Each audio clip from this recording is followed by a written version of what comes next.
আসসালামু আলাইকুম সবাইকে স্বাগত আমাদের আজকের কৃষি শিক্ষার 2 নম্বর ক্লাস, যেটা মিশন টেস্ট এ প্লাসে তোমাদের কৃষি শিক্ষার দ্বিতীয় ক্লাস। আজকে আমরা সেম একই অধ্যায়ের মৎস্য চাষের আজকে আমরা চিংড়ি নিয়ে বিস্তারিত পড়ব। গতদিন আমরা নাইলোটিকা আর যে সরপুঁটি মাছটা পড়ছিলাম সেটা তো তোমাদের কনসেপ্ট ক্লিয়ার হয়ে যাওয়ার কথা। আজকে আমরা চিংড়ি চাষ, যেটা খুবই গুরুত্বপূর্ণ তোমাদের পরীক্ষার জন্য। নাইলোটিকা থেকেও আসতে পারে, তোমার সরপুঁটি থেকেও আসতে পারে, চিংড়ি থেকেও আসতে পারে। আজকে আমরা চিংড়ি চাষটা সুন্দর মতো পড়ব। তো তোমরা দ্রুত সময়ের মধ্যে সবাই যুক্ত হয়ে যাও, আমরা কিছুক্ষণের মধ্যেই আমাদের ক্লাস শুরু করে দিব।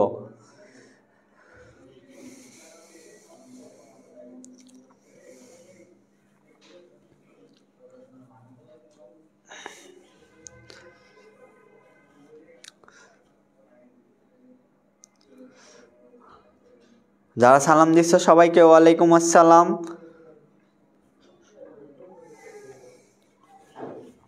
আমাদের এই যে আজকের যে টপিক, এটা কিন্তু খুবই গুরুত্বপূর্ণ। এখান থেকে প্রায় 1 বছর পর পরই তোমাদের প্রশ্ন এসে থাকে। একবার যদি তোমার নাইলোটিকা বা থেকে আসে, সরপুঁটি থেকে আসে, পরবর্তীবার তোমার কি আসবে? চিংড়ি চাষ থেকে আসবে। এরকমই হয়, প্রশ্নগুলা ঠিক একই ক্যাটাগরির হয়। এক বছর এক টপিক থেকে আসে।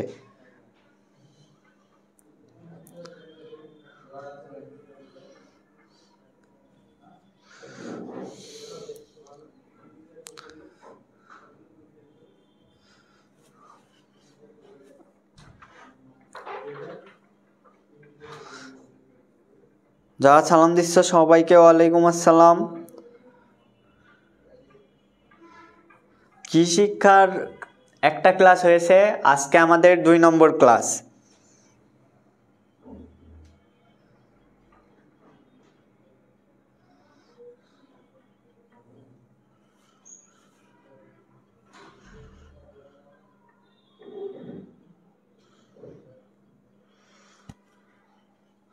আজকে আমরা পড়ব চিংড়ি চাষ সম্পর্কে।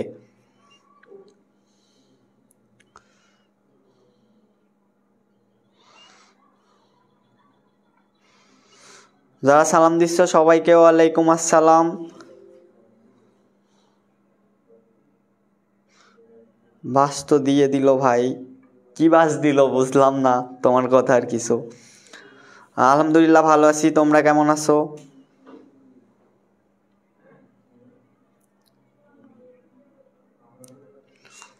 আলহামদুলিল্লাহ ভালো আছি।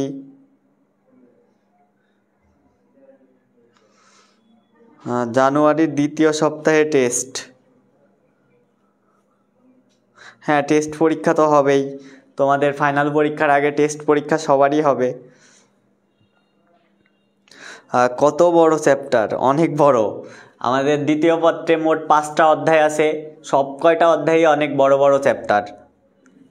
আজকেও আমরা চিংড়ি চাষ পড়ব, তারপরে আমরা মাছ সংরক্ষণের বিভিন্ন পদ্ধতি সম্পর্কে জানব, কিভাবে মাছ সংরক্ষণ করা যায়।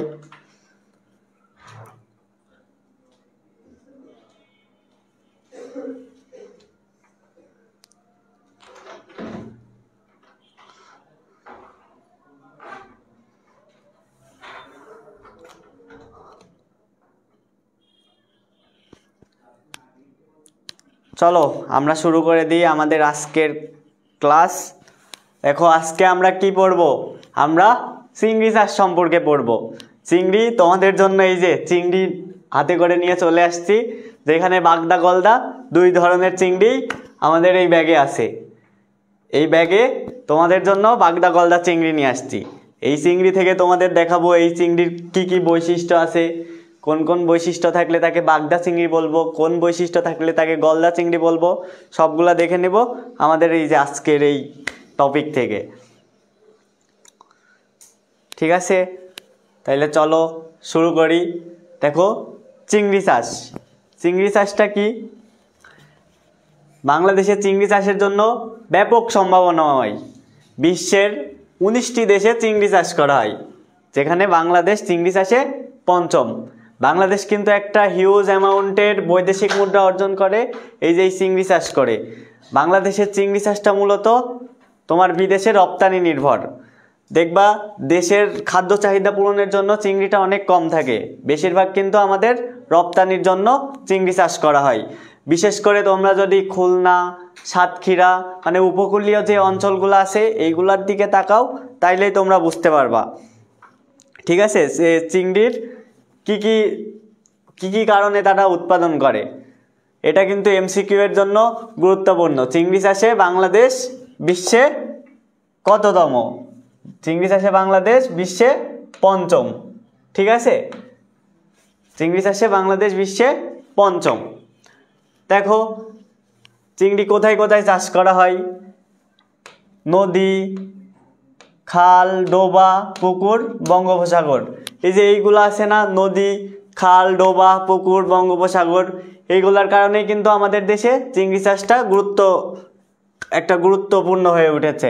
দেখো মৎস্যজাত পণ্যের 58% হলো চিংড়ি। মানে মৎস্যজাত পণ্য বলতে তোমাকে যদি বলা হয় প্রক্রিয়াজাত বা বিদেশি রপ্তানি নির্ভর যেসব মাছগুলো আছে তার ভিতর কিন্তু 58% আমাদের এই চিংড়ি থেকে আসে। ঠিক আছে, তারপরে দেখো কর্মসংস্থান, একটা হিউজ অ্যামাউন্টের কর্মসংস্থান তৈরি হচ্ছে এই চিংড়ি চাষের উপর নির্ভর করে। দেখো চিংড়ি যে চাষ করছে সে যেমন একদিক থেকে লাভবান হচ্ছে, সে বিক্রি করে টাকা পাচ্ছে। এখন এই যে চিংড়ি সে শুধু চাষই করছে, তার সাথে তার পরিবারের লোকজনও ওই চিংড়ি চাষে হেল্প করছে, তাদেরও একটা কর্মসংস্থানের তৈরি হচ্ছে। আবার পাশাপাশি চিংড়ি চাষ করার পরে তারা বিক্রি করছে একটা জায়গায় বা আড়তে গিয়ে বিক্রি করছে, ফলে একটা কিন্তু ব্যবসায়ী কেন্দ্র তৈরি হচ্ছে। এবার এই আড়তদাররা আবার বিদেশে রপ্তানি করছে, সেখানেও কিন্তু লোকবল নিয়োগ করা আছে, তারাও ওইটা পরিবহনের জন্য কাজ করবে এবং প্রক্রিয়াজাতকরণের জন্যও আলাদা আলাদা মানুষ আছে। তার মানে কি একটা হিউজ অ্যামাউন্টের কর্মসংস্থানের তৈরি হচ্ছে এই চিংড়ি চাষকে কেন্দ্র করে। ঠিক আছে, তারপরে দেখো মিশ্র চাষ। মিশ্র চাষ কাকে বলে? একসাথে অনেক ধরনের ফসল চাষ করাকে মিশ্র চাষ বলে। সেখানে তুমি ফসল বলতে শুধু ফসলই না, তুমি মাছের সাথেও ফসল চাষ করতে পারো বা একই সাথে দুইটা ফসল চাষ করতে পারো, একই সাথে দুই ধরনের মাছ চাষ করাকেও মিশ্র চাষ বলা হয়। এখন এই যে চিংড়ি চাষটা তুমি উপকূলীয় লবণ খেতে, যেমন বাগদা চিংড়িটা লবণ খেতে চাষ করা হয়, আবার গলদাটা মিঠা পানিতে চাষ করা হয়, মানে তুমি পুকুরেও চাষ করতে পারবা। আর বাগদাটা তোমাকে লবণ খেতে চাষ করতে হয়, ওটা লোনা পানির মাছ। ঠিক আছে, এখন তুমি ওই যে লবণ ক্ষেত দেখবা যে সাগর অঞ্চলে লবণ ক্ষেতটা কিভাবে তৈরি করে। আমরা যে লবণটা খাই আয়োডিন, এটা কিন্তু সমুদ্রের পানি থেকে যখন সমুদ্রের পানি ধরে রাখা হয়, ধরে রাখার পরে ওই পানিটা শুকানো হয়, শুকানোর পরে পানি থেকে এক সময় লবণ তৈরি হয়। ঠিক আছে, আর এই লবণটা পরবর্তীতে আমরা যে প্যাকেটজাত মানে আরও প্রসেসিং করা হয়, প্রসেসিং করে এই প্যাকেটজাত করে লবণগুলো আমরা খাওয়ার উপযোগী হয়। এই যে এই চিংড়ি চাষটা আমরা মিশ্র চাষ করতে পারছি, একটা ফসলি জমিতে চাষ করতে পারছি, তারপরে এই যে লবণ খেতে চাষ করতে পারছি, তার মানে কি এটাও তো একটা মিশ্র চাষের একটা উদাহরণ গেল। তারপরে আমরা ঘেরে চাষ করব, আমরা কিছুক্ষণ পরেই দেখব। তারপরে দেখো স্বল্প বিনিয়োগ। তোমার বাসা যদি উপকূলীয় অঞ্চলে হয় তাহলে তুমি সহজেই চিংড়ির পোনা তুমি সেইখান থেকে সংগ্রহ করতে পারবে। সংগ্রহ করার পরে কি সেইখান থেকে তুমি সহজেই চিংড়িটা নিয়ে আসতে পারবে, নিয়ে এসে স্বল্প বিনিয়োগ মানে তোমার প্রথমে খরচটা অনেক কম হবে, তুমি অল্প খরচে চিংড়ি চাষটা শুরু করতে পারবা, তোমার খুব বেশি খরচ হবে না চিংড়ি চাষ করার জন্য। ঠিক আছে, এই জন্য তোমার কি বিনিয়োগটা ইনভেস্টমেন্ট একদম ফার্স্ট যে ইনভেস্টমেন্ট তুমি করবা সেই ইনভেস্টমেন্টের পরিমাণ খুব কম হইলেও কোনো সমস্যা নাই, তুমি অল্প বিনিয়োগ দিয়েই এই চাষটা শুরু করতে পারো। হ্যাঁ, তোমরা যারা এখনও সালাম দিচ্ছ বা এখনও আসতো সবাইকে ওয়ালাইকুম আসসালাম। দেখো আমরা আগের ক্লাসে আমরা কৃষি শিক্ষা দ্বিতীয় পত্রের প্রথম অধ্যায় পড়ছি, যেখানে আমরা নাইলোটিকা বা মাছ চাষ সম্পর্কে পড়ছি, নাইলোটিকা সরপুঁটিকে পড়ছি।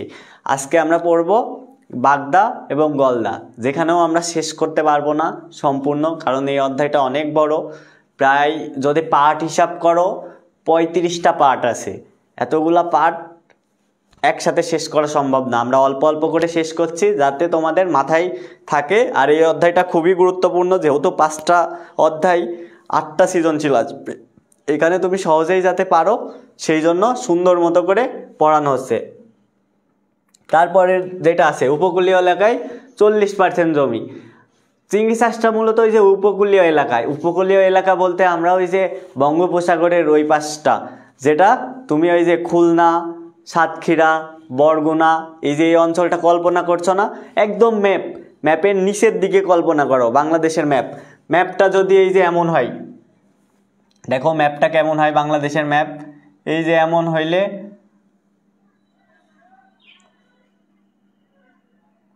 যদি বাংলাদেশের ম্যাপটা এমন হয়,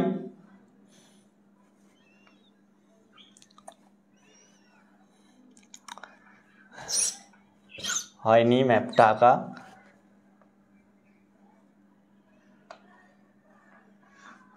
মনে করো কোনো মতে হয়েছে, ম্যাপটা আঁকানো ভুলে গেছি, অনেকদিন আঁকানো হয় না।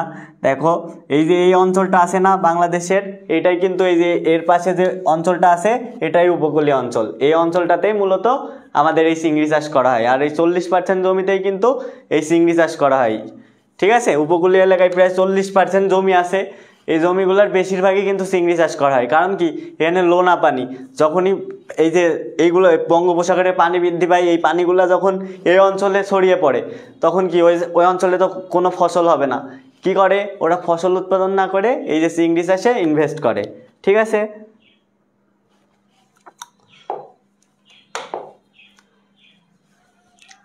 তারপরে দেখো এবার আমরা চিংড়ি পরিচিতি।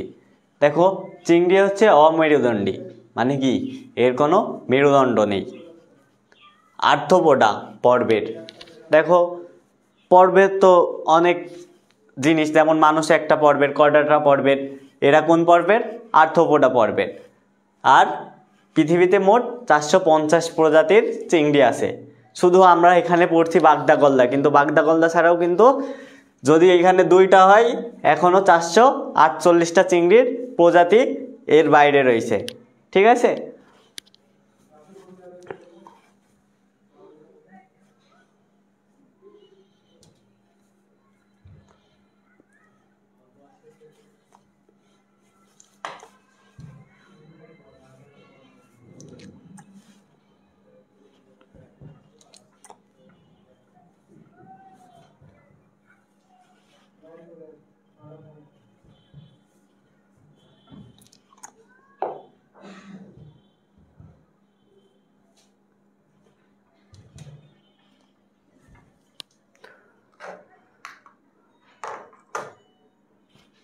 দেখো এর বাইরে মোট 450 প্রজাতির চিংড়ি আছে।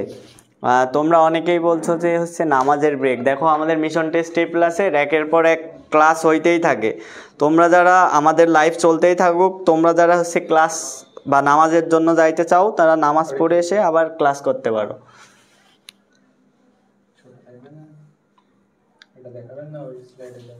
এটাই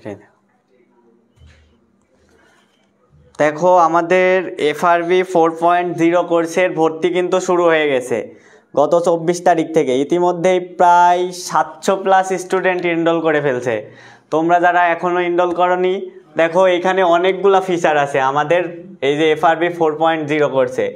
এই ফিচারগুলো দেখলে তোমরা অবশ্যই চাইবে যে ভর্তি হতে। দেখো অনেকেই প্রি বুকিং দিয়েছিলে, প্রি বুকিং দেওয়ার তোমরা কিন্তু দেখছো আমাদের আগে কি কি ফিচার আছে এখানে। দেখো ফুল সিলেবাসের লাইভ ক্লাস হবে তোমাদের HSC 26-27 ব্যাচ। তোমরা যারা আসো, তোমাদের লাইভ ক্লাসগুলো কি, তোমাদের সিলেবাসটা ফুল, এই ফুল সিলেবাসের লাইভ ক্লাস আমাদের এই FRB 4.0 কোর্সে পাবে।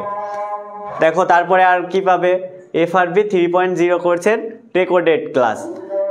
এখন আমার মনে করো আমার আগে হচ্ছে কৃষি শিক্ষা ক্লাস নিত সাব্বির ভাইয়া, আমি যে টপিক পড়াইছি তোমার হচ্ছে সেই টপিক তুমি আমার বোঝানো মানে তুমি বুঝতে পারছো না, আমি যেভাবে পড়াইছি তুমি বুঝতে পারছো না। এখন তুমি কি করতে পারো, এই যে FRB 3.0 করছে সাব্বির ভাইয়া যে এই ক্লাসটা নিয়েছিল, ওনার ক্লাস তুমি আমাদের ওয়েবসাইট থেকে দেখে আসতে পারবে। তারপরে দেখো প্রতিটা সাবজেক্টে আনলিমিটেড এক্সাম, তুমি প্রতিটা সাবজেক্টের এক্সাম দিতে পারবা। এখানে তুমি সিকিউ এক্সামও দিতে পারবা, MCQ এক্সামেও দিতে পারবা। তুমি যে সিকিউ এক্সামটা দিবা আমাদের ওয়েবসাইটের মাধ্যমে, ওই তোমার ওই কৃষি শিক্ষা খাতা কিন্তু আমিই দেখবো, অন্য কেউ না। ঠিক আছে, আবার দেখো রিটেন এক্সাম, তোমাকে যা বললাম, তুমি যে সিকিউ এক্সামটা দিচ্ছ এটাই রিটেন এক্সাম, ওই খাতাটা কে কাটবে? আমি। তোমার কৃষি শিক্ষা খাতা আমি তুমি আইসিটি খাতা হইলে তোমার পাভেল ভাইয়া, ইংরেজি খাতা হইলে বনি ভাইয়া। দেখো 2016 থেকে 25 সাল পর্যন্ত সকল বোর্ডের এমসিকিউ যে প্রশ্নগুলো আছে সেগুলো ভিডিও আকারে পাবে।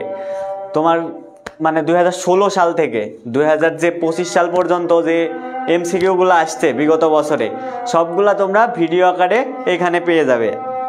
তারপরে দেখো প্রতিটা অধ্যায়ের সিকিউ সাজেশন। তোমাকে যে এই যে এক অধ্যায় পড়াচ্ছি, এই অধ্যায় তো তুমি এই যে 35টা পার্ট বললাম, 35টা পার্ট তো তোমার পড়া সম্ভব না। এই জন্য তোমাকে কী করতে হবে, সাজেশন ভিত্তিক পড়াশোনা করতে হবে। এই সাজেশন ভিত্তিক পড়াশোনা করার জন্য অবশ্যই তোমার একটা সাজেশনের প্রয়োজন। তারপরে দেখো প্রতিটা অধ্যায়ের এমসিকিউ সাজেশন এটাও পাচ্ছ, সিকিউ সাজেশনও পাচ্ছ, প্রতিটা ক্লাসের স্লাইড পাচ্ছ। শেষ এক মাস রিভিশন ক্লাস, তোমাদের এইচএসসি পরীক্ষার আগে শেষ এক মাস তোমরা এখানে পাবে revision class. Final model test, আমরা বিভিন্ন মডেল টেস্ট পরীক্ষা নেব তোমাদের, সেখানে তোমরা আমাদের ওয়েবসাইটের মাধ্যমে রিটেন এমসিকিউ দুইটাই দিতে পারবে, ঠিক আছে।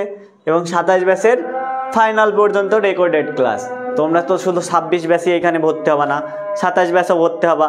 তাইলে কি তোমরা এই 27 ব্যাচ পর্যন্ত তোমরা তো আর দ্বিতীয়বার ভর্তি হবা না, তাই না? তাইলে এই 27 ব্যাচ পর্যন্ত তোমরা আমাদের রেকর্ডেড ক্লাসগুলো পেয়ে যাবা। তারপরে দেখো প্রতিটা ক্লাসের স্লাইড, প্রতিটা ক্লাস আমি যে স্লাইডটা তৈরি করছি তোমাকে এটা হ্যান্ড ওভার করে দিব। তুমি আমার স্লাইড দেখে তোমার যখন ইচ্ছা তখন তুমি পড়তে পারো। স্পেশাল গাইডলাইন সেশন, তোমার যে কোনো বিষয়ে গাইডলাইন লাগলে তোমরা আমাদের কাছে একদম সরাসরি প্রশ্ন করতে পারবে। তোমার কোনো সমস্যা ফেস করছো, ওইটা তুমি যদি জানতে চাও আমাদের বললেই আমরা কিন্তু এইগুলা তোমাদের সলভ করে দিব, ঠিক আছে। তারপরে সার্বক্ষণিক মেন্টরশিপ গ্রুপ। আমি যেহেতু তোমার কৃষি শিক্ষা মেন্টর, কৃষি শিক্ষা সম্পর্কে তোমার যে কোনো প্রশ্ন থাকলে তুমি আমার কাছে জিজ্ঞাসা করতে পারো এবং আমি সবসময় উত্তর দিতে সবসময় প্রস্তুত। তারপরে দেখো পরীক্ষার আগে মেগা সিকিউ সলভ ক্লাস।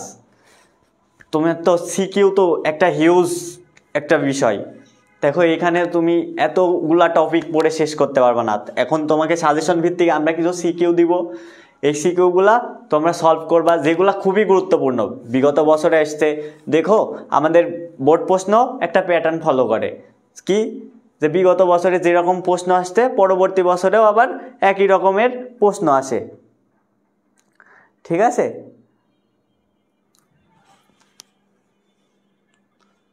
এখানে তোমরা কি পাবে, বাংলা, ইংলিশ, আইসিটি সহ মানবিক বিভাগের মোট 13টি সাবজেক্টের ক্লাস।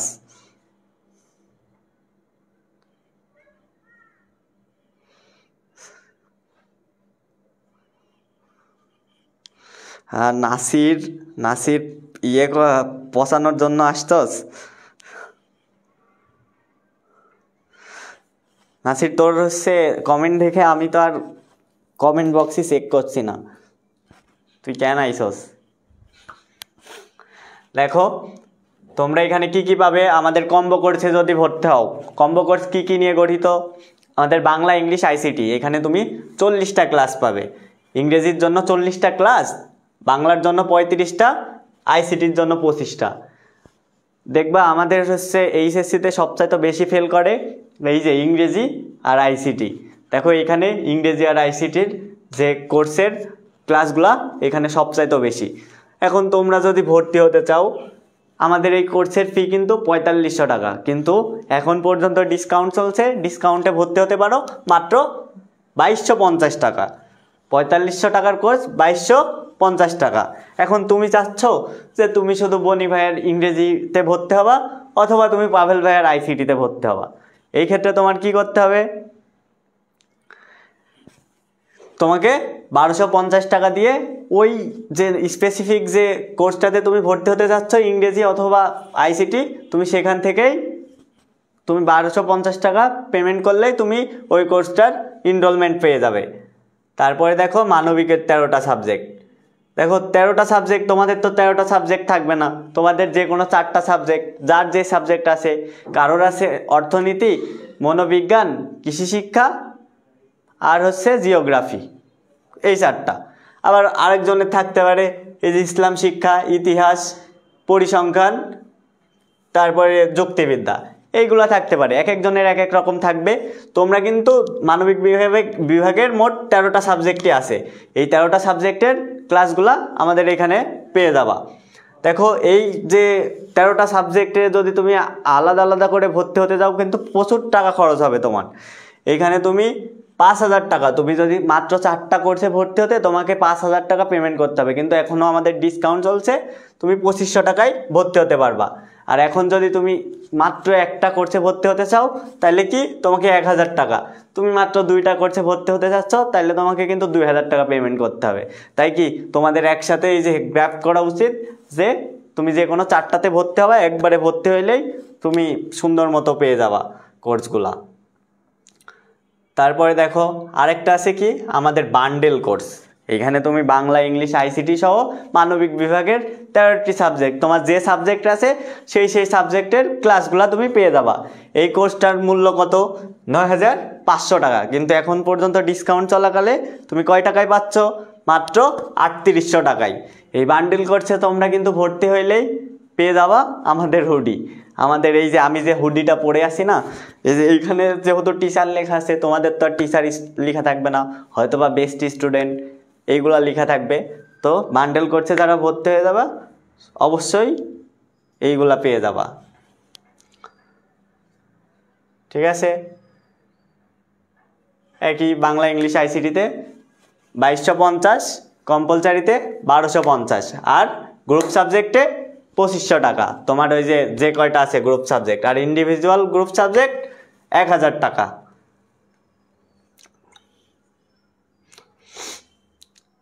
এবার চলো দেখে নিয়ে আমাদের চিংড়ি সম্পর্কে বিস্তারিত।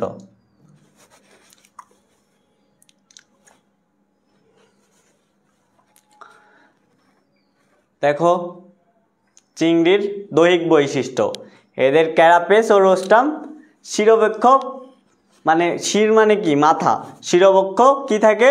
পুরো আবরণে ঢাকা থাকে, একে ক্যারাপেস বলে। ক্যারাপেস কাকে বলে? চিংড়ির যে শিরবক্ষ পুরো আবরণে ঢাকা থাকে একে ক্যারাপেস বলে। এর অগ্রভাগ সরু ও তরবারির ন্যায় তাকে রোস্টাম বলে, মানে এর অগ্রভাগ, একটা অগ্রভাগ আছে যেটা হচ্ছে সরু, তাকে কি বলে? রোস্টাম। শিরুপাঙ্গ কতটা? 5 জোড়া। বক্ষ উপাঙ্গ 8 জোড়া। প্রথম 5 জোড়া ম্যাক্সিলিপেড, পরবর্তী 5 জোড়া চলনপদ। তারপরে এর আছে চলনপদ বলতে এরা যে চলাচলের জন্য যে পাগুলা ইউজ করে সেইগুলাই হচ্ছে চলনপদ, ঠিক আছে। আর উদর মানে কি? পেট। এটা কোথায় থাকে? শিরবক্ষের নিচে। দেখবা চিংড়ির মাথাটা অনেক বড় থাকে, এই বড় থাকার কারণে শিরবক্ষের নিচে এইগুলা থাকে।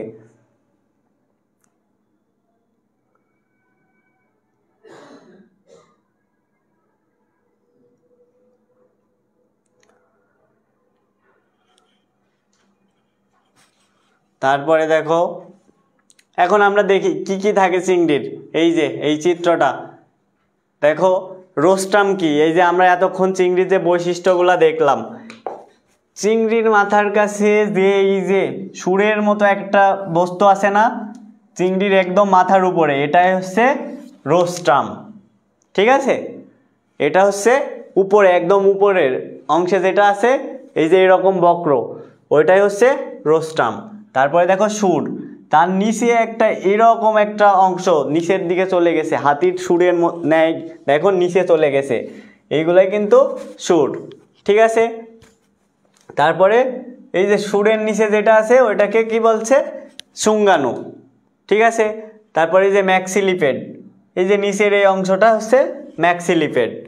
আর এই যে চলনপদ, 5 জোড়া চলনপদ আমরা দেখছিলাম, এই যে প্রথম চলনপদ এইটা, তারপরে হচ্ছে দ্বিতীয় চলনপদ এইটা, তৃতীয় চলনপদ, চতুর্থ, আর এই যে পঞ্চম চলনপদের নিচে যেটা আছে এই যে চতুর্থ চলনপদের নিচে চিমটার মতো, কাঁকড়ার দেখবা চিমটা থাকে না কেমন একটা অংশ যে হচ্ছে চিমটার মতো, এইটাই। তারপরে দেখো লেজ, আর লেজ তো একদম সবাই চিনো, লাস্টে যে অংশটা থাকে চিংড়ির সেটাই হচ্ছে লেজ।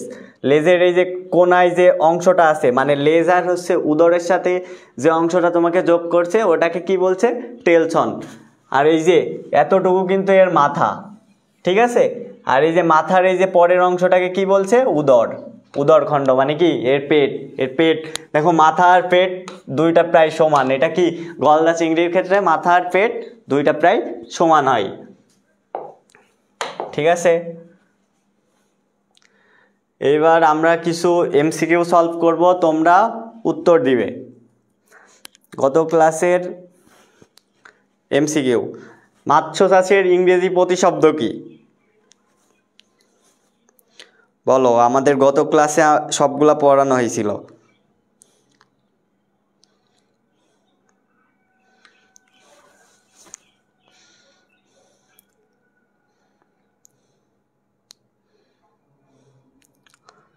মৎস্য চাষের ইংরেজি প্রতিশব্দ কি?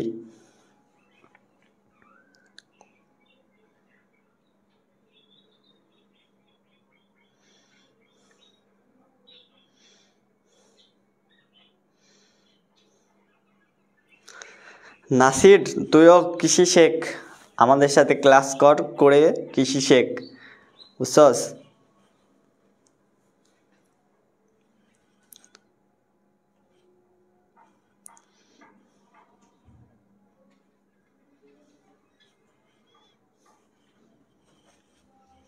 মৎস্য চাষের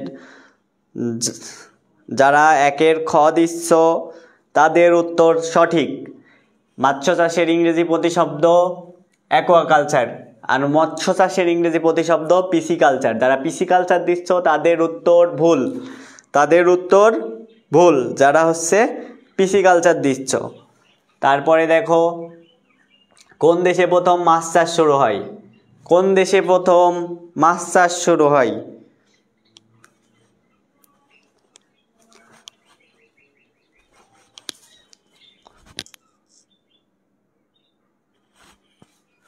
প্রথম মাছ চাষ শুরু হয় কোন দেশে? এটা আমার এক্সামে আসছিল।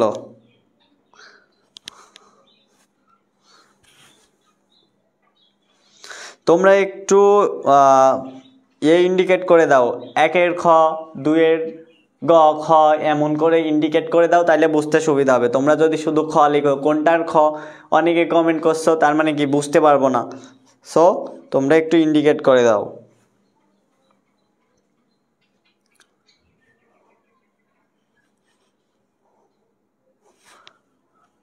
কোন দেশে প্রথম মাছ চাষ শুরু হয়? প্রথম মাছ চাষ শুরু হয় কোন দেশে?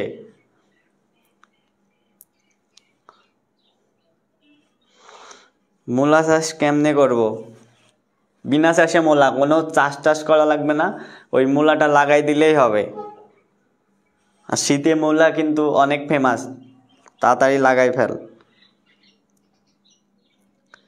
যারা থাইল্যান্ড, জাপান এইগুলা দিচ্ছ তাদের উত্তর সঠিক নয়। সঠিক উত্তর হচ্ছে চীন। মাছ চাষ প্রথম শুরু হয় চীনে, আমরা প্রথম ক্লাসেই কিন্তু পড়াইছিলাম। কোন মাটির পুকুরে রাসপুটি মাছ মাছের জন্য উপযোগী? কোন মাটি, কোন ধরনের মাটি? দেখো, বেলে দোআঁশ, এঁটেল, না বেলে, না দোআঁশ ও পলি দোআঁশ, কোন মাটিটা রাসপুটি মাছের জন্য সবচাইতে উপযোগী?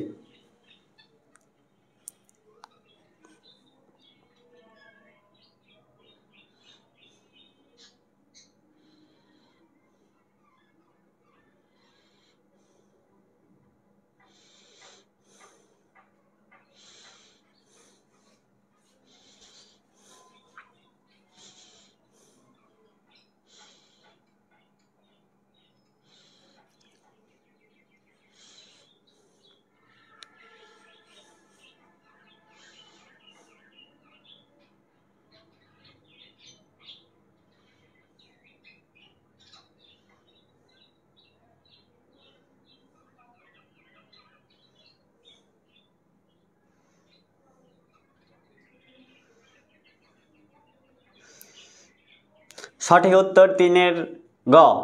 যারা গ নম্বর দিছো তাদের উত্তর সঠিক হয়েছে, আর যারা গ বাদে অন্যগুলা দিছো তাদের উত্তর সঠিক নয়। দেখো, নিচের কোনটি সরপুঁটির পরজীবী ঘটিত রোগ? পরজীবীর কারণে সরপুঁটির কোন রোগটা হয়?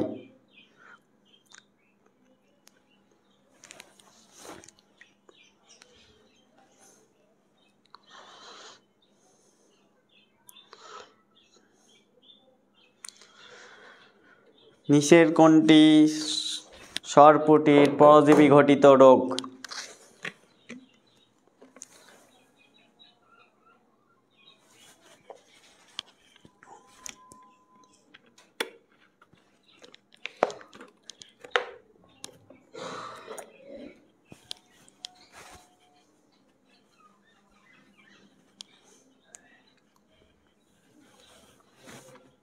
চার নম্বরটার অ্যান্সার কেউ দেয় না, কারণ কি?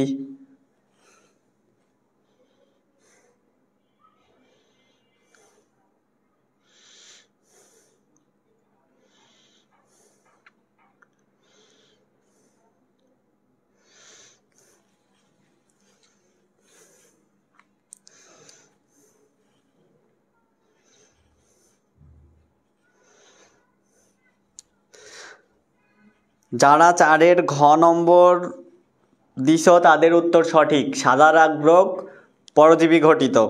আর যারা অন্যগুলা দিছ ক খ গ তাদের উত্তর সঠিক নয়, ঘ নম্বরটা সঠিক। ঠিক আছে, সর্বপ্রথম ঘ দিছে শারমিন আক্তার, ওর উত্তর সঠিক, 4-এর ঘ। এবার দেখো নাইলোটিকার ছত্রাকজনিত রোগ। ছত্রাকের কারণে নাইলোটিকার কোন রোগ হয়?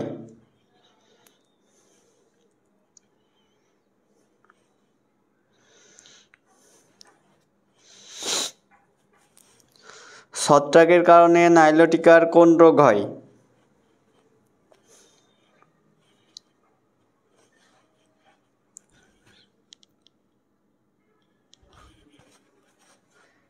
নিচের কোনটি নাইলোটিকার ছত্রাকজনিত রোগ?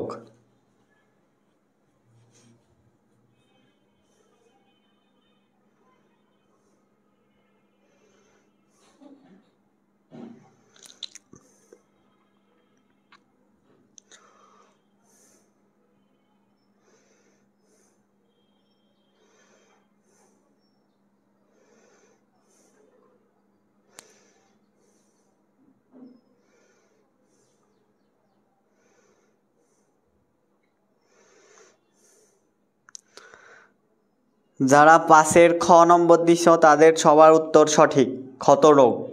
আর যারা অন্য অপশনগুলো চুজ করছো তাদের উত্তর সঠিক নয়। আদর্শ পুকুরের গভীরতা কত মিটার হয়? 1 মিটার, 2 মিটার, 3 মিটার না 4 মিটার?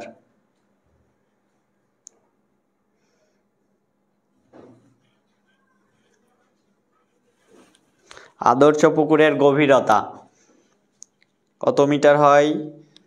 দ্রুত জানিয়ে দাও।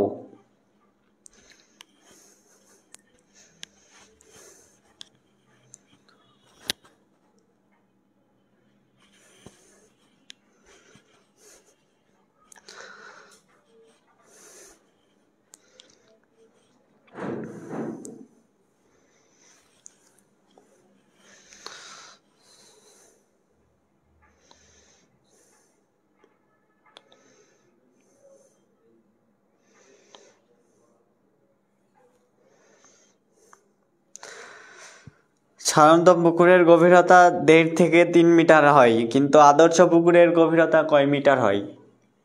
মানে এই মাপটা খুবই গুরুত্বপূর্ণ। যারা 2 মিটার দিচ্ছ তাদের উত্তর সঠিক, বাদবাকি যারা গ নম্বর দিছ বা ক নম্বর দিছ তাদের উত্তর সঠিক নয়। আদর্শ পুকুরের গভীরতা 2 মিটার। পানির কোন বর্ণ রাজপুঁটি চাষের অধিক উৎপাদনশীলতা নির্দেশ করে? হালকা বাদামি, হালকা সবুজ, গাঢ় সবুজ, শুধু সবুজ। মানে কোন রংটা পানি থাকলে ওইটা তোমার রাজপুঁটি চাষের জন্য অধিক উৎপাদনশীলতা নির্দেশ করবে।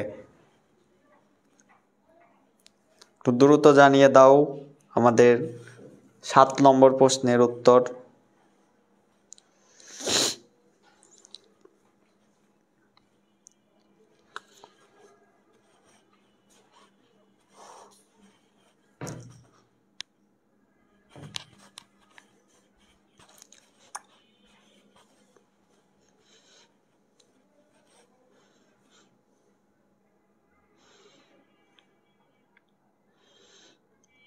অনেকেই দেখি সবগুলাই পাচ্ছ, একদম 1 নম্বর থেকে 7 নম্বর পর্যন্ত সবগুলাই পেরেছ, তাদেরকে অভিনন্দন, তোমরা পড়াশোনা করছো।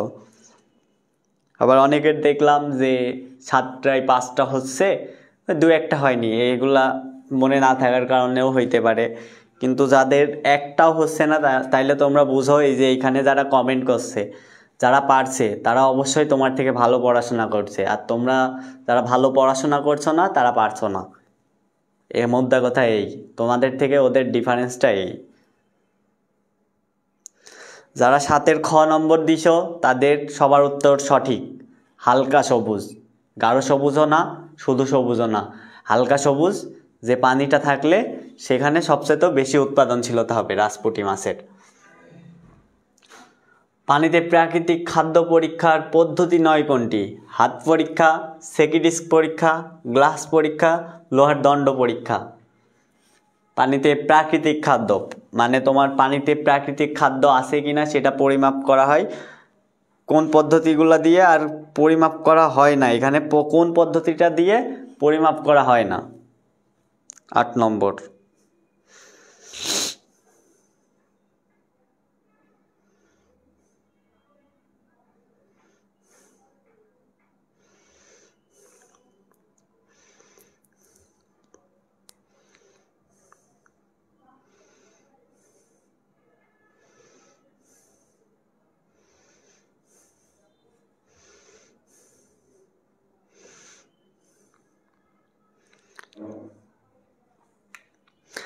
8-এর ঘ যারা অ্যান্সার করছো তাদের উত্তর সঠিক, লোহার দণ্ড। আমরা গত ক্লাসেই কিন্তু দেখাইছিলাম হাত পরীক্ষা, সেকিডিস্ক পরীক্ষা আর গ্লাস পরীক্ষা কিভাবে করতে হয়।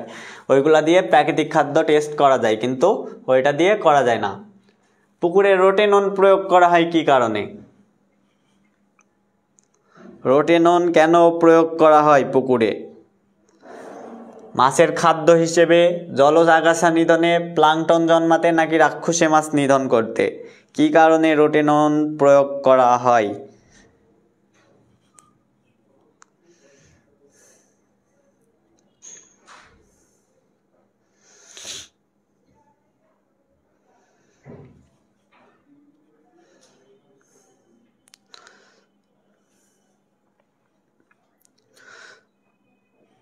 নয় নম্বর প্রশ্নটা দেখো, কি কারণে পুকুরে রোটেনন প্রয়োগ করা হয়?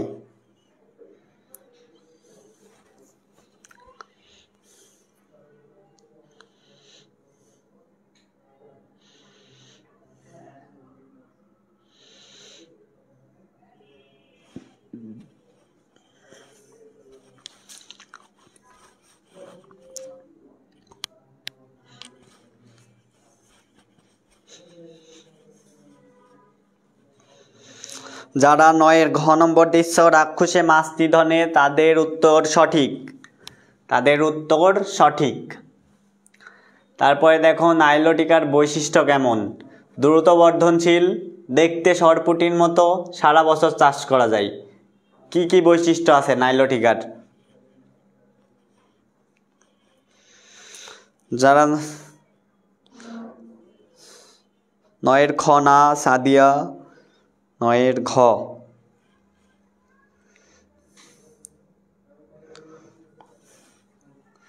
10 নম্বর দেখো, 1 ও 2, 1 ও 3, 2 ও 3, 1 2 3। দ্রুত বর্ধনশীল, দেখতে সরপুঁটির মতো, সারা বছর চাষ করা যায়। কি কি বৈশিষ্ট্য আছে?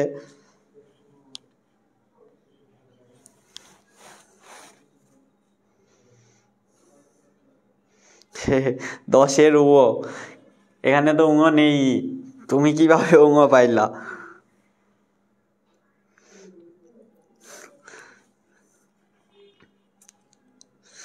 আর হচ্ছে তোমাদের যারা হচ্ছে ঘ দেখাচ্ছ, তোমাদের দেখলে কি মনে পড়ে যে যখন হচ্ছে এই যে বহুপদী এমসিকিউ গুলো আমার মনে পড়ে না, তখন মনে হয় আমি কোনোদিন পড়িনি ওই টপিক সম্পর্কে, তার মানে কি 3টাই সঠিক, 3টাই মেরে দিয়ে আসি।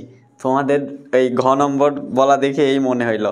আরে ভাই, তোমার তেলাপিয়া মাছ আর হচ্ছে সরপুঁটি, পুঁটি মাছ কি একরকম দেখতে হয়? ওর উপরে হচ্ছে তেলাপিয়ার উপরে কাটা কাটা থাকে, ওর গায়ে কি কাটা থাকে? তার মানে কি একটা কমন সেন্সের বিষয়, দেখতে সরপুঁটির মতো না, তাই না? নাইলোটিকা মূলত এই যে তেলাপিয়াই তো। তাহলে সঠিক উত্তর কি হবে?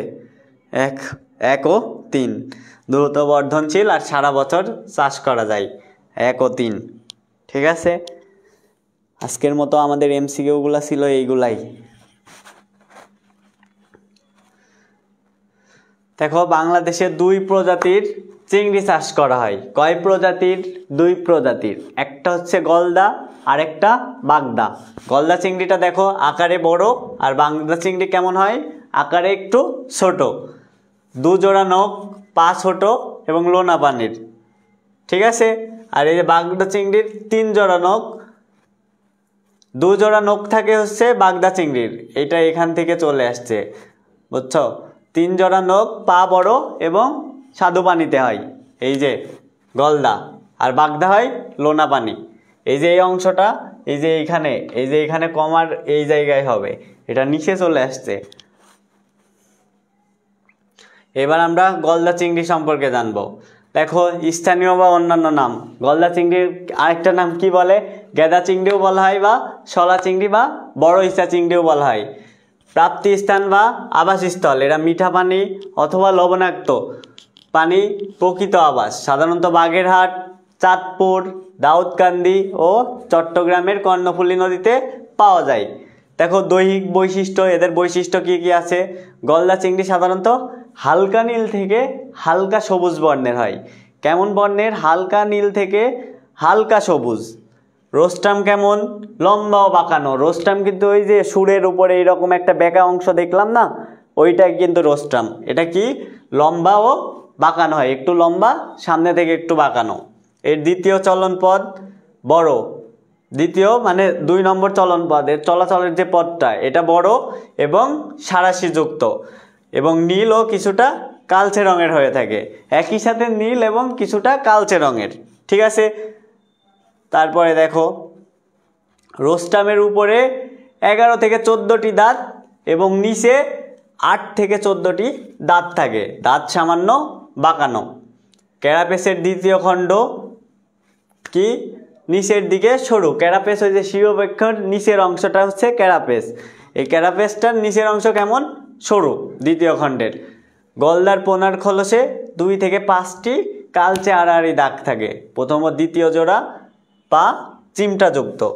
ঠিক আছে, আর এইগুলার প্রজনন ক্ষেত্র কোথায় কোথায় এদের প্রজনন হয়? দেখো, খুলনার সুন্দরবন উপকূলীয় উজান জলভাগ, মেঘনা নদীর মোহনাস্থ ঈষৎ লোনাপানির অঞ্চল, কর্ণফুলীর মোহনাস্থ লোনাপানির অঞ্চল। দেখো, এরা কিন্তু স্বাদু পানির মাছ, কিন্তু এদের প্রজনন করার জন্য লবণাক্ত পানিতে যাইতে হয়। আবার ডিম দেওয়ার জন্য এদের বিভিন্ন মোহনায়, সাধারণত চিংড়ি মাছগুলা কোথায় ডিম দেয়? মোহনায়। মোহনাটা কি? 2টা নদীর মিলনস্থল, এই মিলনস্থলগুলাতেই এরা ডিম দিয়ে থাকে। এইগুলা হচ্ছে এর বৈশিষ্ট্য। এখন যদি তোমাকে একটা চিত্র দিয়ে বলে যে হচ্ছে তুমি এই চিংড়িটার লেখো, বিস্তারিত লেখো, এর বৈশিষ্ট্য লেখো, তোমাকে গলদা চিংড়িরও দিতে পারে, বাগদা চিংড়িরও দিতে পারে। তো তখন তোমাকে বুঝে নিতে হবে এটা গলদা, এটা বাগদা।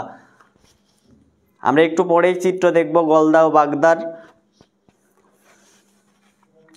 দেখো, এটা কি? বাগতারা নামেও পরিচিত।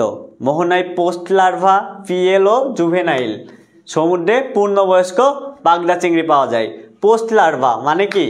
একটা বাচ্চা কেবলই হয়েছে চিংড়ির, সেটা। তারপরে পিএল ও জুভেনাইল মানে কি? একটু কিশোর, একটু বড় হয়েছে। ঠিক আছে, মানে একদম বাচ্চা থেকে আর একটু বড় হয়েছে, সেটাকে বোঝাচ্ছে। আর পূর্ণবয়স্ক চিংড়ি কোথায় পাওয়া যায়? সমুদ্রে। এই বাগদার দৈহিক বৈশিষ্ট্য, এদের কি কি বৈশিষ্ট্য আছে দেখো। বাগদা চিংড়ি হালকা বাদামি থেকে সবুজ হয়ে থাকে। হালকা বাদামি থেকে ওইটা নীল ছিল, আর এটা কি? হালকা বাদামি থেকে সবুজ। দেহে বাঘের মতো কালচে ডোরাকাটা দাগ থাকে। এদের জায়েন্ট টাইগার পন বলা হয়। এদের জায়েন্ট টাইগার পন কেন বলা হয়? বাঘের মতো দাগ থাকে এদের শরীরে। মাথার চেয়ে দেহ বড়। ওইটার কি? মাথা প্রায় দেহের সমান, এটা কিন্তু মাথার চেয়ে দেহ বড়। ক্যারাপেসের দ্বিতীয় খণ্ডর দিকটা প্রশস্ত। ইউরোপের 2টি ঘন নীল বর্ণের ডোরাকাটা থাকে ইউরোপডে। ঠিক আছে, উদর অঞ্চলের অঙ্কদেশে ও পায়ে হলদে লাল মিশ্রিত ডোরা দাগ থাকে। তারপরে দেখো বাগদার রোস্টাম খাটো ও সোজা, ওটা কি ছিল? লম্বা ও বাঁকানো আমাদের গলদা, আর এটা কি?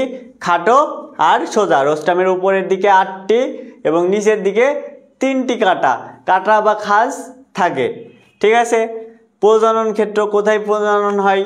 দেখো গভীর সমুদ্রে এই প্রজাতির বাস করে, নদীর মোহনা অঞ্চলের মুখে ডিম ছাড়ে। খুলনা, চাঁদপুর, কক্সবাজার, চট্টগ্রামের বিভিন্ন নদীর মোহনায় অঞ্চলের নিকটবর্তী লবণাক্ত পানিতে বাগদা প্রজনন করে থাকে। দেখছো সব চিংড়ি মাছগুলো কিন্তু এই প্রজনন করে কোথায়? বিভিন্ন নদীর মোহনায়, মানে ওই যে নদীগুলো যেখানে মিলনস্থল সেই জায়গায়। যে বুঝতে কোনো সমস্যা?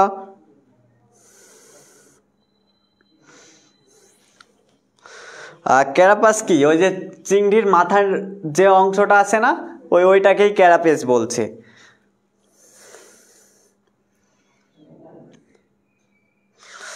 রবিউল আহমেদ নিলয়, আপনি কি এই সাবজেক্ট নিয়ে? না, আমি অর্থনীতি নিয়ে পড়ছি রাজশাহী ইউনিভার্সিটিতে।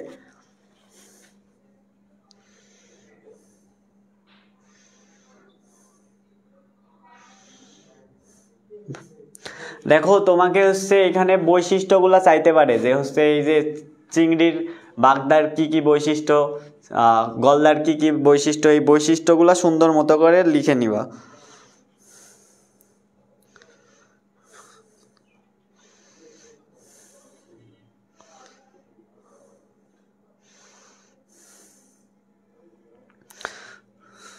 যারা হুডির জন্য পাগল হয়ে যাচ্ছ তাদের ইনরোল করতে হবে, কিন্তু আমাদের বান্ডিল করছে।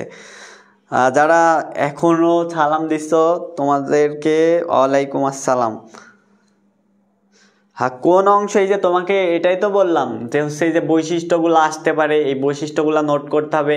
কি কি পার্থক্যগুলো নোট করতে হবে, এইগুলাই নোট করতে হবে, বুঝছো? বৈশিষ্ট্যগুলা আর পার্থক্য, একটু পরেই আমরা পার্থক্যটা পড়ব। দাঁড়াও, আমরা চিত্র দেখাবো। এই যে চিত্র চলে আসছি। বলো তো, অনেকেই তো চিংড়ি কার কার পছন্দ? আমাদের এইখানে চিংড়ি কার কার পছন্দ বলো তো, একটু জানাও তো। এবার তোমরা চিংড়ি দেখে চিংড়ি চিনবা যে কোনটা কোন চিংড়ি, বলো তো।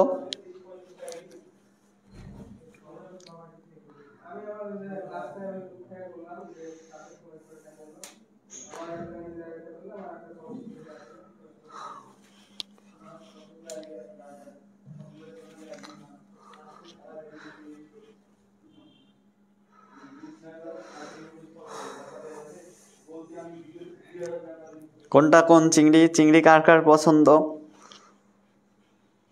তোমরা কি চিংড়ি চিনো? ভাইয়া হুডি দেন। হুডি পেতে হলে ইনরোল করতে হবে বান্ডেল কোর্সে। আমি তো দিব না, দিবে আমাদের ফাউন্ডার। তো দ্রুত ইনরোল করে ফেলো আমাদের বান্ডেল কোর্সে।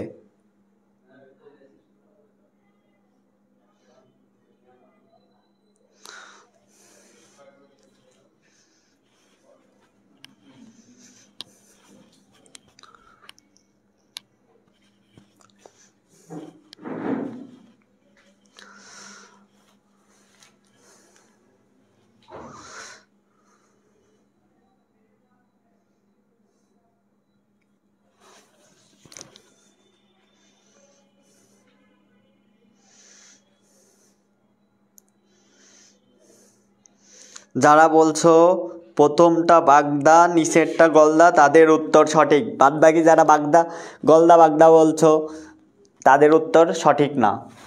দেখো আমরা এই যে এদের বৈশিষ্ট্য পড়ছি, একটা সহজ উপায়, এই যে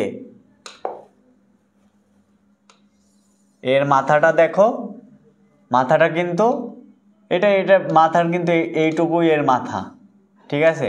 আর এইগুলা এই যে রোস্টাম, প্রথম চলন পথ, দ্বিতীয় চলন পথ, সুর, এইগুলা। আর এইটা উদর।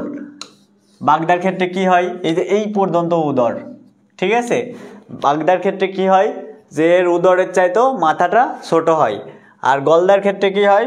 এই যে এই মাথা উদরের প্রায় সমান হয়, মানে তোমার পেট আর মাথাটা প্রায় সমান গলদার ক্ষেত্রে। আর বাগদার ক্ষেত্রে মাথা ছোট, পেট বড়, ঠিক আছে, এটাই মূলত পার্থক্য। এই যে এই দুইটা চিত্র কিন্তু 17 সালে সকল বোর্ডে দিয়েছে, 19 সালের বোর্ডে এই যে দুইটা চিত্র দিয়ে তোমাদেরকে ইন্ডিকেট করতে বলছে কোনটা কোন চিংড়ি এবং তাদের মধ্যে পার্থক্য। এখন এই যে চিংড়ি দেখলে তো চিনতে পারবা, এই যে এটার হচ্ছে মাথা ছোট, তার মানে কি এটা বাগদা। আর এই যে মাথার হচ্ছে উদর সমান, তাই এটা গলদা। ঠিক আছে, এই যে ক্যারাপেস তোমরা দ্বারা এই যে মাথাকেই ক্যারাপেস বলছে, এই যে মাথার এই অংশ। একটু আগে একজন জিজ্ঞাসা করলে ক্যারাপেস কি, আবার একটু বলেন। দেখো এই দুইটা কিন্তু খুবই গুরুত্বপূর্ণ, তোমাদের এই চিত্র দুইটা দেখো, এইটার মাথা, এর প্রধান বৈশিষ্ট্য কি? গলদার বাগদার প্রধান বৈশিষ্ট্য, বাগদার কি মাথাটা ছোট হবে, পেটটা বড় হবে, মানে উদরটা বড় হবে। আর গলদার ক্ষেত্রে কি হবে, মাথা এবং উদর দুইটাই সমান হবে প্রায়। ঠিক আছে, এর মাথা ছোট, বাগদার মাথা ছোট, আর এর মাথা আর পেট দুইটাই সমান।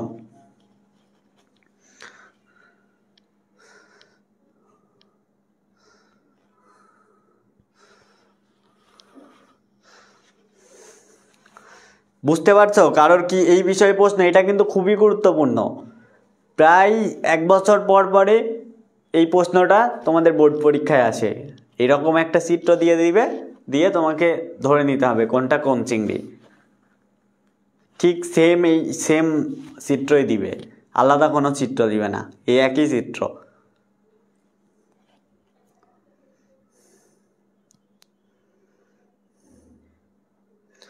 এই দুটো মেরে দিলে ঠিক হয়ে।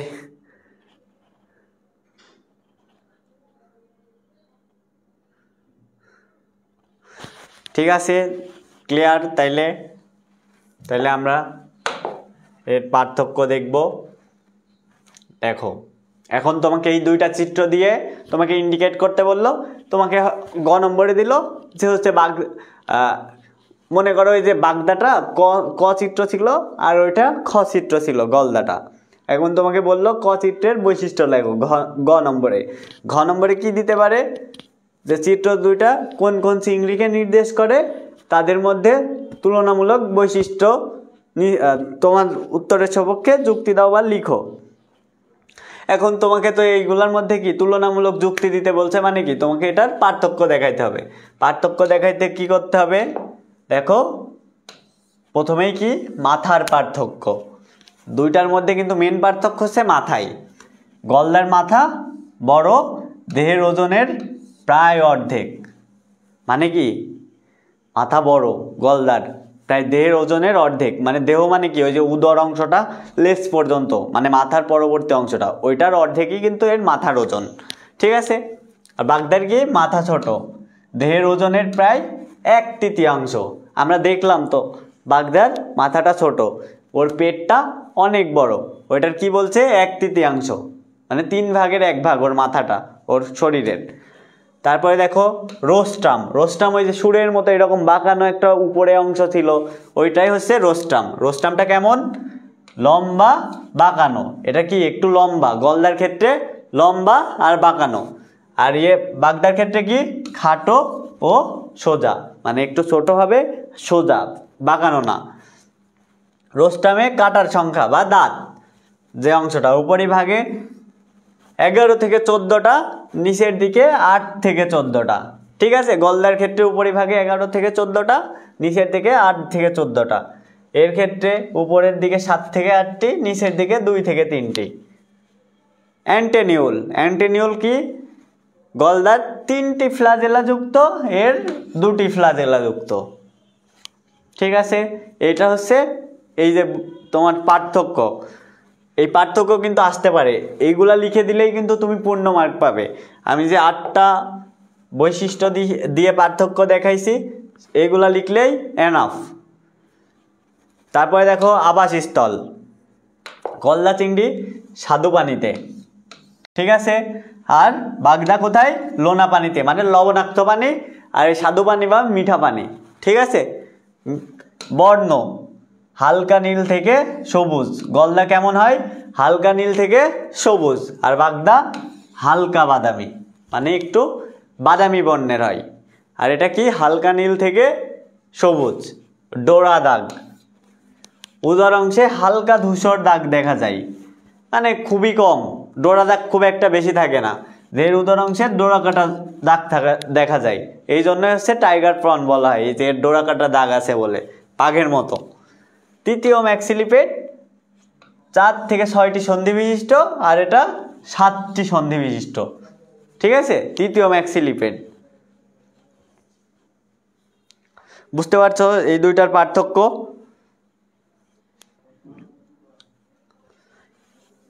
এটা ছিল আমাদের বাগদা ও গলদার মধ্যে পার্থক্য। এটা কিন্তু পরীক্ষার জন্য খুবই গুরুত্বপূর্ণ। 1 বছর পর পর দেখবা তোমাদের আগের বোর্ড পরীক্ষায় যদি এই প্রশ্নটা না আসে, এইবার আসবে। আবার গত বছর আসলে এটা আর আসবে না, তখন তোমার ওই যে রাজপুটি আর নাইলটিকা খুবই গুরুত্বপূর্ণ হয়ে যাবে। ঠিক আছে ভাই, আপনি খাটো আর সোজা। ভাই স্টেট, ভাই আমি স্টেট। আর তৃতীয় ম্যাক্সিলিপেড, এই যে ম্যাক্সিলিপেডটা কি? ওই যে ওদের তৃতীয় যে চলন পদ, সেটা কি? 4 থেকে 6টি সন্ধি বিশিষ্ট, আর এটা হচ্ছে গলদার। আর বাগদার 7টি সন্ধি বিশিষ্ট।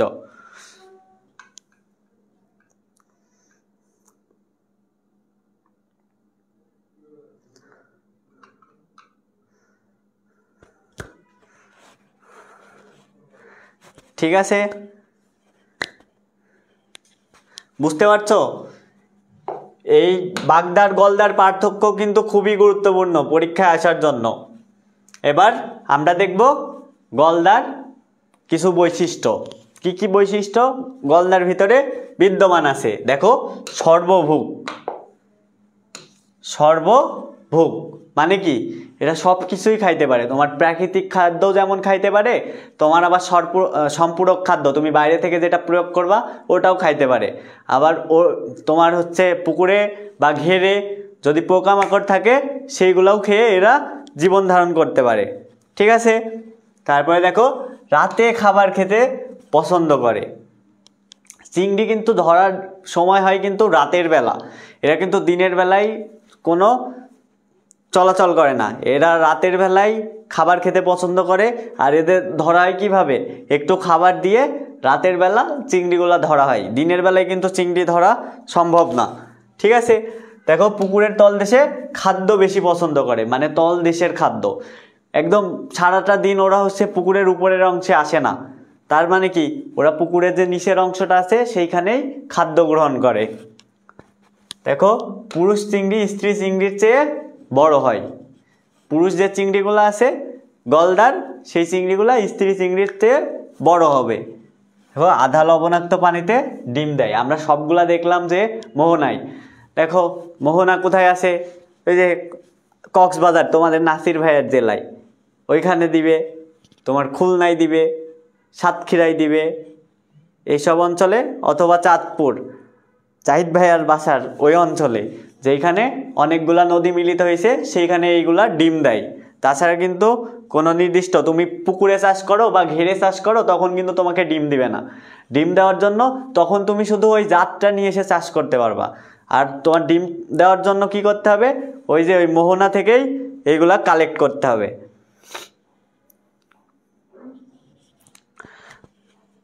ভাই, পুরুষগুলা বড় হয় কেন? পুরুষের শক্তি বেশি, এরা হচ্ছে মহিলাদের খাবার মানে ভক্ষণ করে, ওদের যে খাবার, নিজের খাবারও খায়, আবার হচ্ছে মহিলাদের খাবারও বেশি খেয়ে ফেলে, এই জন্য এদের বর্ধনশীলতা একটু বেশি। এই জন্য চিংড়িকে হোয়াইট গোল্ড এবং নিশাচর বলা হয়। হ্যাঁ, এই যে নিশাচর কি কারণে বলা হচ্ছে? এরা দিনের বেলায় একদম পুকুরের নিম্ন স্তরে থাকে, আর রাতের বেলায় এই যে উপরের অংশে ভেসে আসে, তাও আবার খাবার গ্রহণের জন্য। চিংড়ি কিন্তু দিনের বেলায় ধরা হয় না, কারণ কি? এরা পুকুরের একদম নিচের অংশে থাকে, বা তুমি ঘেরে চাষ করলে ঘেরের একদম নিচের অংশে থাকবে, বা তুমি হচ্ছে সমুদ্র থেকে কালেক্ট করছো তখনও কিন্তু নিচের অংশে থাকবে। আর রাতের বেলা যখন তুমি খাবার দিবা তখন কিন্তু ওইগুলো আসবে, তুমি রাতের বেলাই শুধু কালেক্ট করতে পারবা।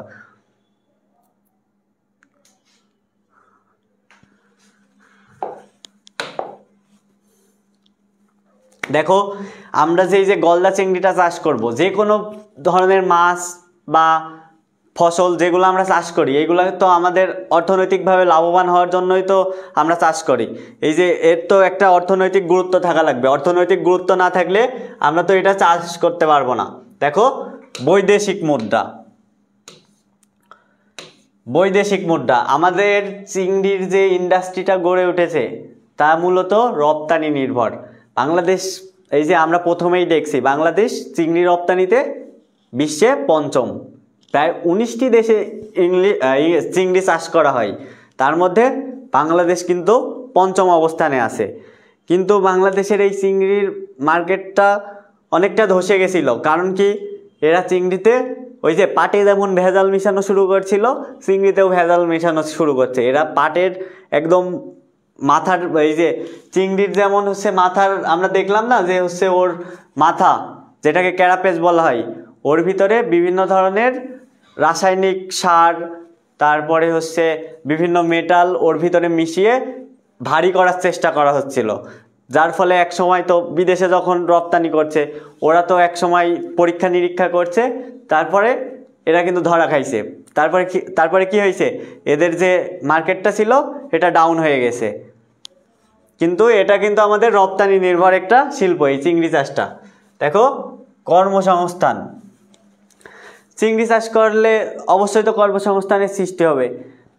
প্রথমেই দেখাইছি যে তুমি যদি চিংড়িটা চাষ করো, তুমি চাষ করছো, তোমার একটা কর্মসংস্থান হচ্ছে, তুমি যার কাছে বিক্রি করছো মানে আড়তদারের কাছে বিক্রি করছো চিংড়িটা, আড়তদারেরও একটা কর্মসংস্থান, আড়তদারের আন্ডারে আবার অনেকেই কাজ করছে, তাদেরও কর্মসংস্থানের সৃষ্টি হচ্ছে।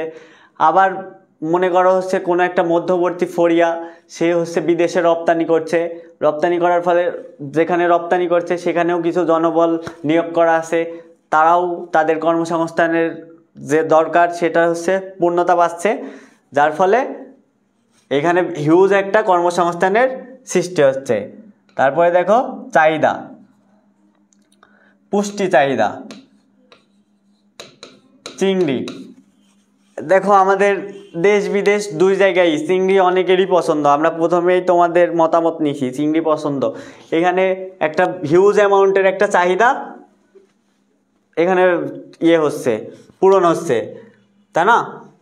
আর হচ্ছে পুষ্টি চাহিদা, এটা থেকে অবশ্যই আমরা আমিষ পাচ্ছি, যার ফলে আমাদের আমিষের চাহিদাটাও পূরণ হচ্ছে।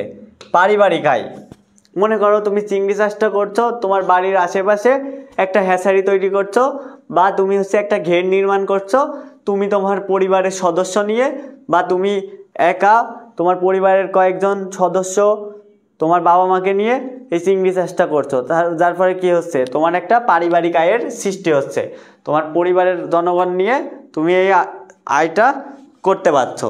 তারপরে হ্যাচারিতে চাষ, এই যে একটু আগেই বললাম হ্যাচারি, আর বাড়ির আশেপাশে বা তোমার ছাদে অল্প অল্প জায়গায় তুমি এই হ্যাচারি করে এইগুলা চাষ করতে পারবা।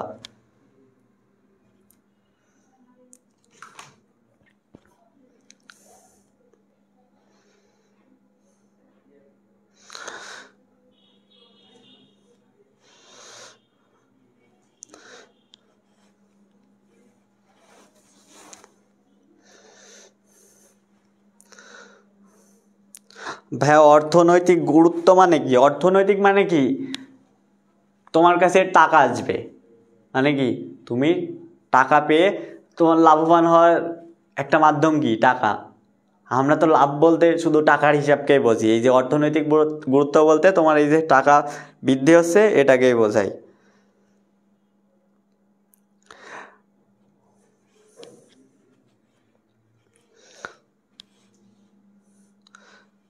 তারপরে এই যে যারা হচ্ছে চাহিদা, এটা আমাদের দেশে যে চাহিদা আছে, বিদেশে যতটুকু চাহিদা, দুইটাই পূরণ হচ্ছে এই চিংড়ি চাষের মাধ্যমে।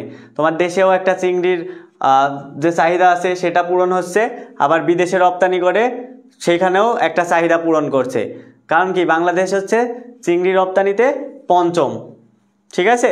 19টা দেশ মোট চিংড়ি রপ্তানি করে, আবার 19টা দেশেই চাষ করা হয়, পৃথিবীর সব দেশে কিন্তু চিংড়ি চাষ করা হয় না।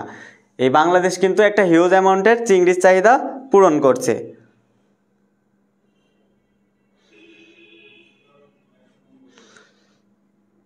তারপরে আর কার কি, হ্যাসারি কি, হ্যাসারি বলতে তোমার শুধু হচ্ছে চিংড়ি থেকে উৎপাদন করবা, চিংড়ির বাচ্চাগুলো উৎপাদন করার জন্য তুমি এই হ্যাসারিটা করতে পারো, মানে ব্রুডের মাধ্যমে এখানে তুমি শুধু চিংড়ির বাচ্চা উৎপাদন করবা। তোমার এখানের উদ্দেশ্যই হচ্ছে চিংড়ির বাচ্চা উৎপাদন করে সেইগুলা তুমি প্রবাহিত করবা, বাজারে বিক্রি করবা, যেখান থেকে তুমি লাভবান হইতে পারবা। এখানেও তোমার একটা অর্থনৈতিক গুরুত্ব আসছে।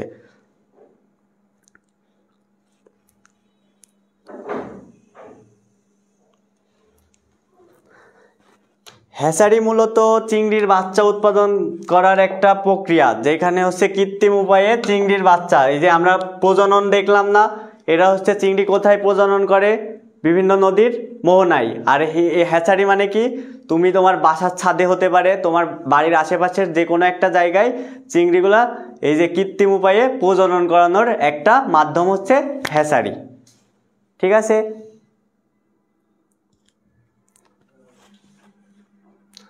এবার পুকুরে গলদা চিংড়ি চাষ, আমরা বেশিরভাগই জানি যে গলদা চিংড়ি কোথায় চাষ করা হয়।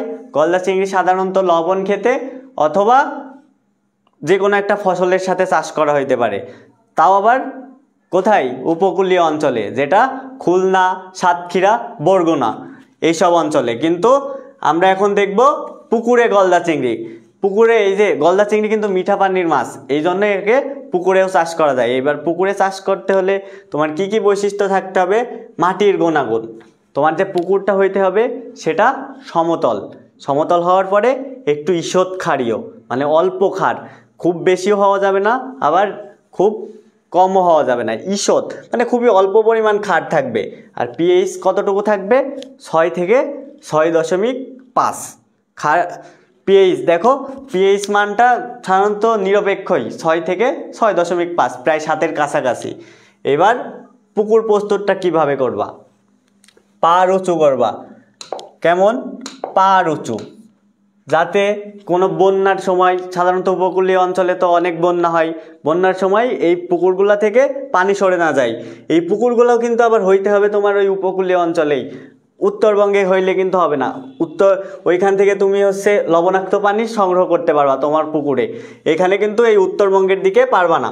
তারপরে চুন প্রয়োগ, চুন প্রয়োগ করলে কি হয়, তোমার মাটি যদি হচ্ছে অম্লীয় হয়, চুন প্রয়োগ করলে সেটা একটা নিরপেক্ষ মাটিতে পরিণত হবে। সার প্রয়োগ, দেখো আমাদের হচ্ছে পুকুরের বিভিন্ন ধরনের আগাছা হবে বা ভালো গাছ হবে, যেইগুলা থেকে মাছ কি ওদের প্রাকৃতিক খাদ্য পাবে। ওই পানির ভিতরেও কিন্তু উদ্ভিদ সালোক সংশ্লেষণ প্রক্রিয়ায় খাদ্য তৈরি করে, তো সেইগুলার বৃদ্ধির জন্য সার প্রয়োগ করতে হয়। চুন প্রতি শতকে 1 কেজি। এই চুন কিন্তু অনেক ধরনের পোকামাকড় মেরে ফেলতেও কাজ করে, আবার ওই যে মাটি যদি অম্লীয় হয় সেটা দূর করতেও এই চুন কাজ করে। তারপরে সঠিক পোনা অবমুক্তকরণ, তোমাকে হচ্ছে এমন পোনা অবমুক্তকরণ করতে হবে যার কোনো রোগ বালাই নেই, যে স্বাভাবিকভাবেই বৃদ্ধি হইতে পারবে। তুমি যদি একটা রোগযুক্ত চিংড়ি তুমি তোমার পুকুরে যদি অবমুক্তকরণ করো, সেখান থেকে তো ভালো ফলন পাবে না, তাই কি তোমাকে যাচাই বাছাই করে সঠিক পোনা অবমুক্তকরণ করতে হবে।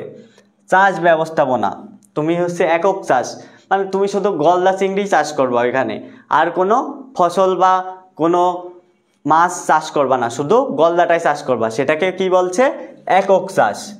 মিশ্র চাষ, মনে করো তুমি গলদা চিংড়িটা চাষ করছো, আবার আরেকটা হচ্ছে মিঠা পানির মাছ চাষ করছো, রুই কাতলা একই সাথে চাষ করছো, সেটা কি হয়ে যাচ্ছে, মিশ্র চাষ, ঠিক আছে।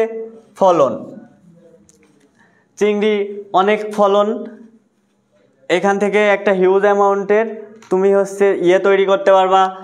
ফলনের ক্ষেত্রে তুমি শুধু চিংড়ি বড় করে হচ্ছে বিক্রি করতে পারো, এর খাবার খরচ কম, স্বল্প বিনিয়োগ, মানে একদম অল্প বিনিয়োগে তুমি অধিক লাভবান হইতে পারবা। আর ফলন, এই যে এর থেকে তুমি যখন বাচ্চা উৎপাদন করছো, এগুলা রপ্তানি করে বা বিক্রি করেও প্রচুর পরিমাণ মুনাফা অর্জন করতে পারো।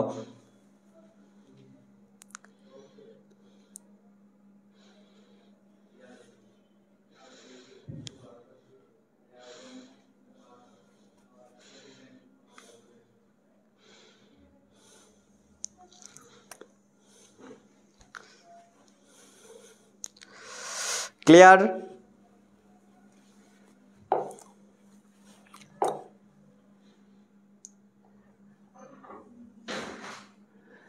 এবার দেখো ধান খেতে কিভাবে চিংড়ি চাষ করা যায়। উপকূলীয় অঞ্চলে বিভিন্ন, যেমন লোনা পানিতে বিভিন্ন ধরনের ধানের একটা জাত তৈরি হয়েছে, সেইগুলা লোনা পানিতে ধানগুলা চাষ করা হচ্ছে। সেখানে তুমি কি করতে পারো, এই যে গলদা চিংড়ি চাষ করতে পারো। সেখানে তোমাকে কি করতে হবে, জমি নির্বাচন করতে হবে। এমন জমি নির্বাচন করতে হবে যেখানে 4 থেকে 6 মাস পানি থাকে।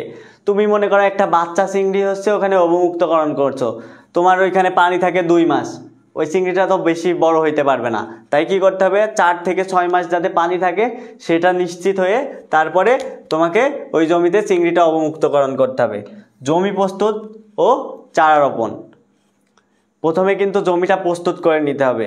তুমি যে ফসল ধানটা লাগাবে সেজন্য জমিটা প্রস্তুত, তোমাকে চাষ দিয়ে বিভিন্ন ধরনের সার টার দিয়ে জমিটা প্রস্তুত করে নিতে হবে। তারপরে তোমার ধানের যে চারাটা আছে সেটা তোমাকে রোপণ করতে হবে। ধানের চারা রোপণ করার পরে পোনা ছাড়তে হবে। চারা রোপণের 10 থেকে 15 দিন। দেখো আমাদের এই যে ধানের বয়সকালও কিন্তু 4 থেকে 6 মাস থাকে, তাই না?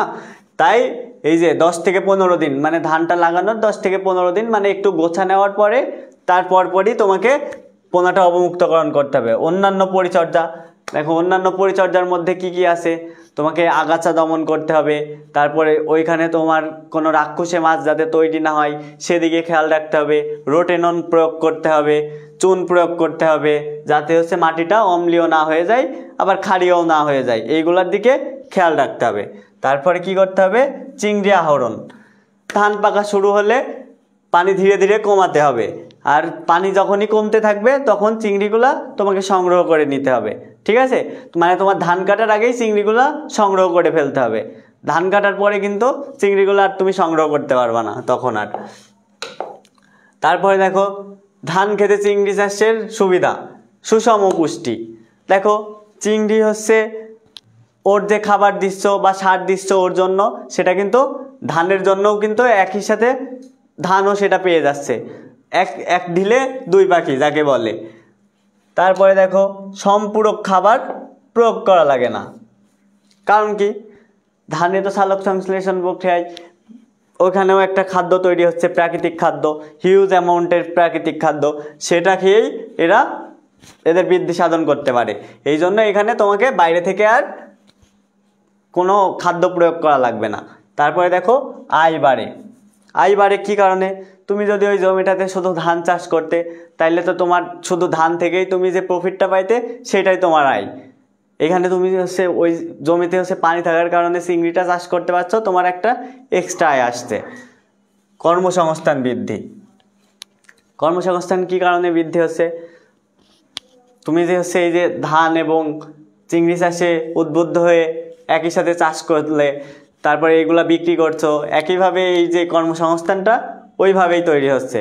আর্থিক সচ্ছলতা, তুমি এইগুলা চাষ করে যখন হচ্ছে বিক্রি করছো অবশ্যই তোমার আর্থিকভাবে তুমি লাভবান হচ্ছ, তুমি একটা সচ্ছল সুন্দর জীবনযাপন করতে পারছো।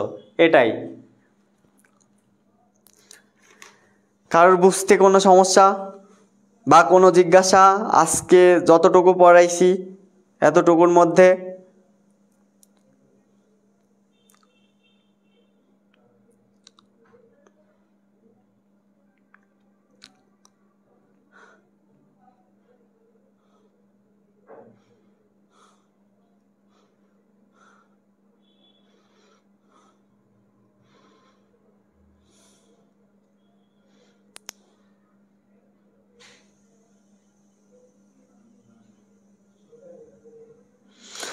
আমাদের এই যে গলদার বাগদা কিন্তু অনেক গুরুত্বপূর্ণ, খুবই গুরুত্বপূর্ণ আমাদের এইচএসসি পরীক্ষার জন্য। তোমাদের সামনে যাদের টেস্ট পরীক্ষা তাদের জন্যও খুবই গুরুত্বপূর্ণ। এখান থেকে কিন্তু প্রশ্ন আসতেই পারে।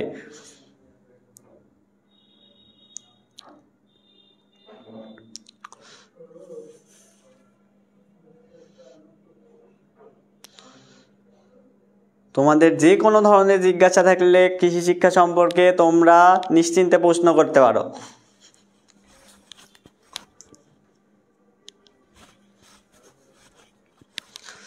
তোমাদের কোনো জিজ্ঞাসা আছে? নাজমুল, সমস্যা নেই, কিন্তু মনে থাকে না। মনে রাখতে হবে ভাই, পরীক্ষায় তো তোমাকে লিখতে হবে এই বিষয়গুলা।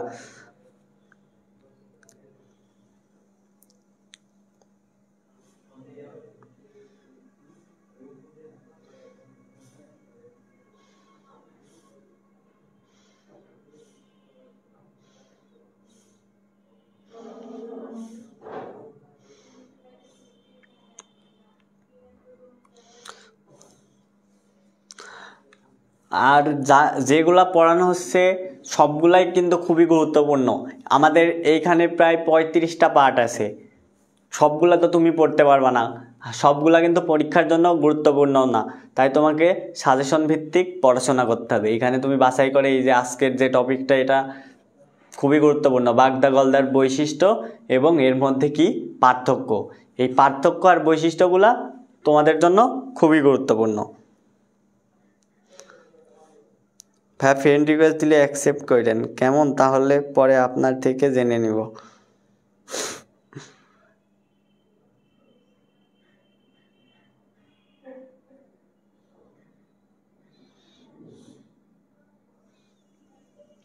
সাজেশন, এই অধ্যায়ের সাজেশন কি কি দেখো, নাইলোটিকা রাসপুটি, এই যে বাগদা গলদা, এই 4টা মাছ সম্পর্কে জানলে, তারপরে হচ্ছে মাছের বিভিন্ন প্রক্রিয়াজাতকরণ, মাছ শুটকিকরণ সম্পর্কে জানলে, এইগুলা এই অধ্যায়ের জন্য খুবই গুরুত্বপূর্ণ।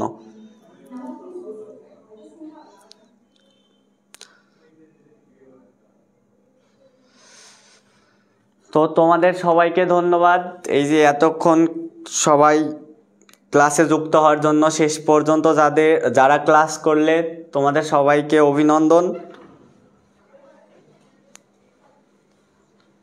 আজকে আমাদের এতটুকুই ছিল আজকের ক্লাসে, সবাইকে ধন্যবাদ।